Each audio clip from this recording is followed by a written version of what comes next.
আপনারা এলে নতুন কি করতে চান? কারণ ফ্রি এডুকেশন তো এখনো আছে। ফ্রি এডুকেশন নেই, একটু খোঁজ নেই। ফ্রি এডুকেশন নেই, কলেজের ছাত্র ভর্তি হচ্ছে না, অযথা অসত্য ভাষণ। যারা মমতা ব্যানার্জির মধ্যে লেনিন খুঁজছিলেন, কখনো প্রকাশ্যে অথবা কখনো প্রকাশ্যে না বলতে পারলে নিজেদের মধ্যে বলছেন কি সর্বনাশ করে ফেলেছে। আমার তাদের প্রতি সহানুভূতি আছে। মানুষ আজকে না বুঝলে কালকে বুঝবেন।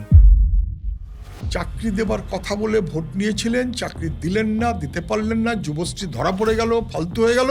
অতএব ভাই আর কাজ দিতে পারলাম না, এই মাসে মাসে ১,৫০০ টাকা দিলাম, এই নিয়ে তোরা থাক। এটা হচ্ছে আসলে যুবককে বুঝিয়ে দেওয়া যে কাজের অধিকার তোমার থাকবে না। তৃণমূলের কোন এক নেতা দেখলাম কি বলেছেন, গুটকা খাবার পয়সা। শুনলেও খারাপ লাগে।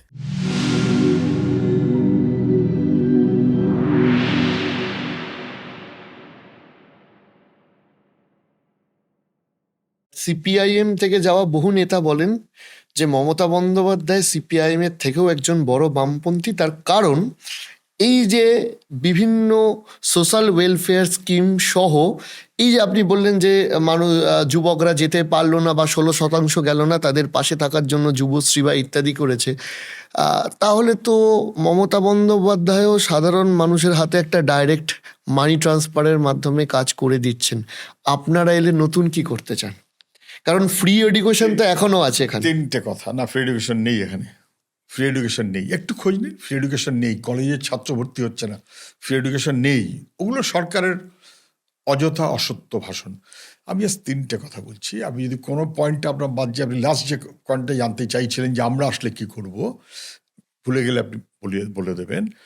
যারা মমতা ব্যানার্জির মধ্যে লেনিন খুঁজছিলেন, তারা এখন কখনো প্রকাশ্যে অথবা কখনো প্রকাশ্যে না বলতে পারলে নিজেদের মধ্যে বলছেন কি সর্বনাশ করে ফেলেছে।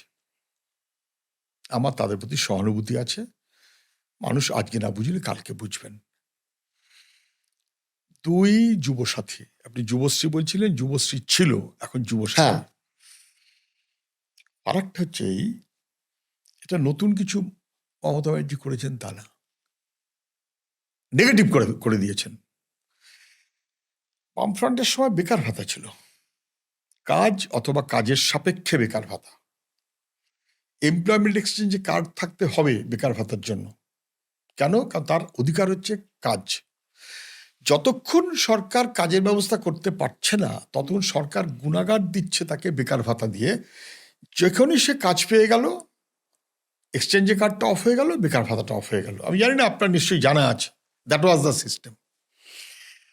উনি এসে তো এদিক ওদিক করে দিলেন, করে কি একটা কি স্কিম করলেন, তারপর কি এমপ্লয়মেন্ট এক্সচেঞ্জ তুলে দিলেন, তারপরে কি একটা কি যুবশ্রী নাকি চালু করলেন। সে মাথা মুন্ডু কেউ জানে না কি হলো। বিধানসভাতে আমি একাধিকবার প্রশ্ন করেছিলাম, কোনোদিন উত্তর পাইনি। এবারে করলেন যুবসাথী। যুবসাথীটা কি যুবকদের সাহায্য করার প্রকল্প? না, না। যুবসাথীর দুটো গল্প হলো। এক, here ends your scope of A job. তোমার কত বয়স হয়েছে? 25 থেকে 40। এমনকি 25-এর পরেও তোমার চান্স কম। 25 থেকে 40 মানেটা কি?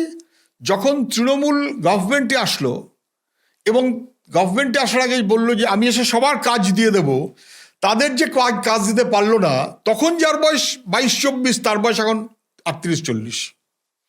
তাহলে তখন সদ্য যুবক যারা চাকরির জন্য বাজারে ঘুরছে, যাদের উনি চাকরি দেবার কথা বলে ভোট নিয়েছিলেন কিন্তু দিতে পারলেন না, তারা এখন 40+। তখনকার 30, এখনকার 45। তিনি আর চান্স পাচ্ছেন না। তখন যাদের বয়স 22, 24, 25, 28 না বোধ হয়, একটু কম, তাদেরকে চাকরি দেবার কথা বলে ভোট নিয়েছিলেন, চাকরি দিলেন না, দিতে পারলেন না, যুবশ্রী ধরা পড়ে গেল, ফালতু হয়ে গেল। অতএব ভাই আর কাজ দিতে পারলাম না, এই মাসে মাসে ১,৫০০ টাকা দিলাম, এই নিয়ে তোরা থাক, ভালোভাবে থাক। তৃণমূলের কোন এক নেতা দেখলাম কি বলেছেন, গুটকা খাবার পয়সা। শুনলেও খারাপ লাগে। এটা হচ্ছে আসলে যুবককে বুঝিয়ে দেওয়া যে কাজের অধিকার তোমার থাকবে না, স্কোপ তোমার নেই। I have finished.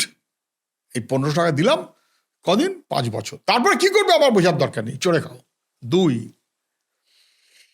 এটা কোথায় ঠিক করেছেন উনি? বাজেটে? বাজেটে তো, বাজেট তো না, ইন্টারিম বাজেট।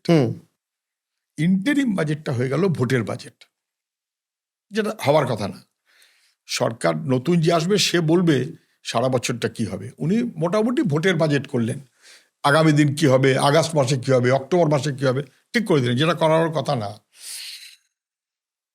আমি দুটো শব্দ বলছি, একটা যুবসাথী আর একটা লক্ষ্মী ভাণ্ডার।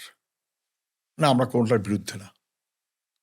মানুষের প্রাপ্য, মানুষের প্রাপ্য তুমি লুট করে নিয়ে চলে গেছো।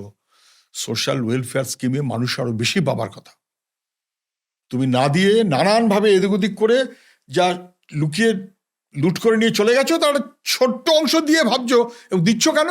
ভোটের জন্য। কি করে বললাম?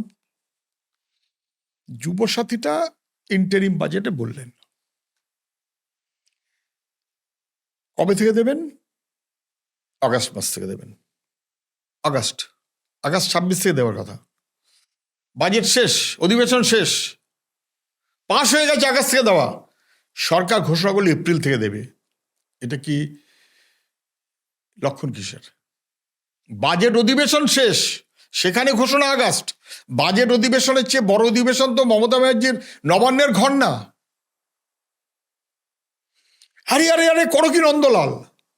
নন্দলালের মনে পড়লো যে আগস্ট মাসে যে ভোট হবে তাতে তো আমি জিতবো না, বুঝতে পারছি, তাহলে বাবা অন্তত এপ্রিল মাসে একবার দিয়ে ভোট পাওয়ার তাল করি। So this is cash for vote.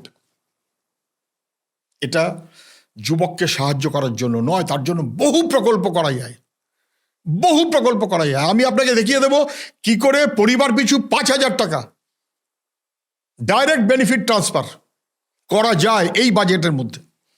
আপনি যদি আমার সঙ্গে আলোচনা করতে চান, আমি একদিন সংখ্যা তত্ত্ব দিয়ে বুঝিয়ে দেবো। আমার এখানে একটা প্রশ্ন আছে। দ্বিতীয়, তাহলে যুবসাথীটা অ্যাবসলিউটলি ইলেকশনের জন্য ভেবে করেছেন বলে আগস্ট থেকে এপ্রিলে নিয়ে আসলেন, যেটা আইনত উনি পারেন না।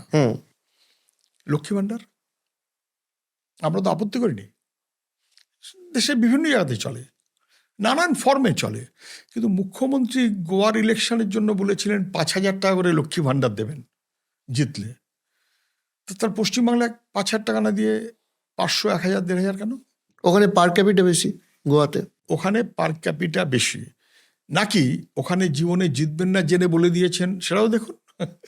আমি বলছি আপনি এখানে সিম্পল আসুন। কত করলেন? 1,500। ছিল কত? 500। কোন সালে? 21 সালে, ভোটের ঠিক আগে। 21 সালে ভোট হতে ভোটের ঠিক আগে 500 টাকা লক্ষ্মী ভাণ্ডার।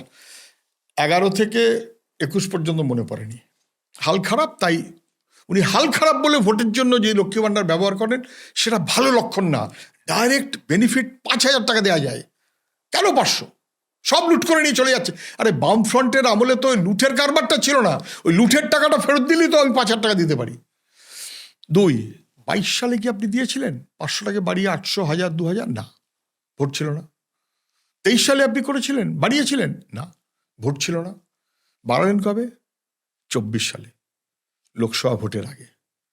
তাহলে ভোট আসলে মনে পড়লো, 22-23 সালে মনে পড়লো না, 24 সালে মনে পড়লো, 25 সালে মনে পড়লো না ভোট ছিল না, আবার 26 সালে মনে পড়লো ভোট ছিল বলে।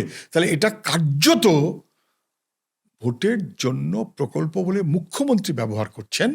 আমরা